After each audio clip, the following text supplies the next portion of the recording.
তো বন্ধুরা এখন এই মাছের ঝোলটা ট্রাই করব, দেখি কেমন হয়েছে। একটু ধনে পাতা দিয়ে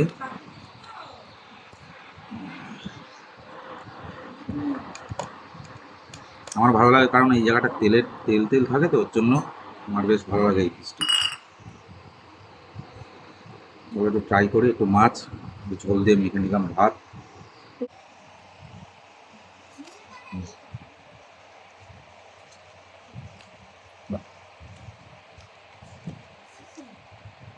ধনে পাতার পুরো ফ্লেভারটা আসছে ঝোলে, আর খুব ভালো লাগছে খেতে।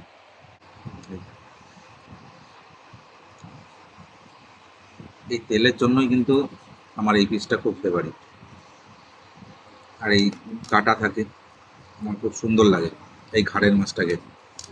তোমাদের কেমন লাগে অবশ্যই কমেন্টে জানিও। মাছের ঝোলটা কিন্তু দারুণ হয়েছে, ধনেপাতা দিয়ে করেছে।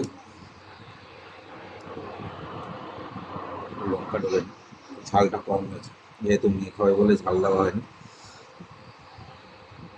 চলো একটা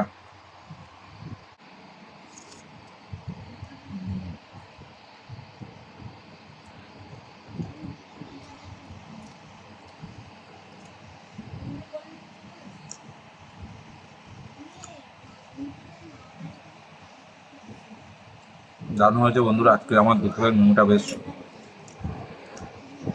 ভালোই হয়েছে। তোমাদের কি মেনু হয়েছে অবশ্যই কমেন্টে জানিও। এমনি এখন পুজো চলছে, কালী পুজো। দেখা হবে আবার নেক্সট ভিডিওতে। আমি আমার লাঞ্চটা এনজয় করি। টাটা। তোমাদের কি লাঞ্চে মেনু আছে অবশ্যই কমেন্টে শেয়ার।